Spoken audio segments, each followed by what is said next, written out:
अगर आज ये भट्टी ठीक नहीं होती तो शायद हमारी दुकान खुल नहीं पाती और पूरा दिन ख़राब हो जाता। सुबह सुबह हम सीधे पहुँचे रिपेयरिंग वाले भैया की दुकान, क्योंकि हमारी भट्टी फिर से परेशान कर रही थी। और सच बताऊं, उस समय सबसे बड़ा डर यही था, अगर ये आज ठीक नहीं हुई तो क्या होगा। भैया ने भट्टी खोली, एक एक चीज़ को ध्यान से चेक किया और काम शुरू हो गया। हम वहीं खड़े थे और बस यही सोच रहे थे, यार बस किसी तरह ये सही हो जाए। समय धीरे धीरे निकल रहा था और मन में बेचैनी बढ़ती जा रही थी, क्योंकि दुकान का सारा काम इसी भट्टी पर निर्भर था। फिर कुछ देर बाद भैया ने कहा, अब एक बार चेक कर लो, और जैसे ही भट्टी जली तब जाकर चैन की सांस आई। अब बिना देर किए हम वापस अपनी दुकान आ गए। सबसे पहले भट्टी को उसकी जगह सेट किया और फिर शुरू हुई दिन की असली तैयारी। चाउमीन बॉयल की, बाकी सारा सामान तैयार किया, क्योंकि हमें पता था शाम होते ही कस्टमर आने शुरू हो जाएंगे। और कुछ ही देर बाद दोस्तों हमारा पहला कस्टमर आ गया।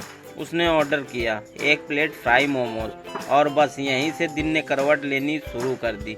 जो दिन सुबह हमें सबसे मुश्किल लग रहा था वो धीरे धीरे अच्छा होने लगा।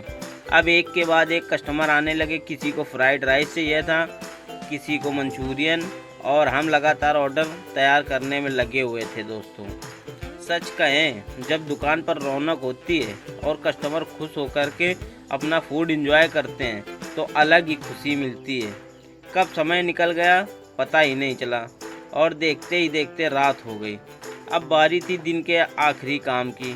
हमने सारा सामान अंदर रखा, दुकान की साफ सफाई की, बर्तन धोए और फिर दिन भर की मेहनत के बाद घर के लिए निकल पड़े। लेकिन घर जाते समय मैं बस एक ही बात सोच रहा था। सुबह जब हम रिपेयरिंग वाले भैया की दुकान पर खड़े थे तब लगा था शायद आज का दिन खराब हो जाएगा, लेकिन किस्मत ने कुछ और ही सोच रखा था। और यही बात ज़िंदगी भी सिखाती है, हर खराब शुरुआत का मतलब खराब अंत नहीं होता है। कभी कभी सबसे मुश्किल लगने वाला दिन ही सबसे अच्छा और यादगार बन जाता है। वैसे आपके साथ भी ऐसा हुआ है कि दिन की शुरुआत बहुत ख़राब हुई हो लेकिन आखिर में वही दिन अच्छा निकल गया हो? कमेंट में दोस्तों ज़रूर बताना, क्योंकि ऐसी कहानियाँ सुनने में सच में मज़ा आता है। आज के लिए इतना ही दोस्तों, कल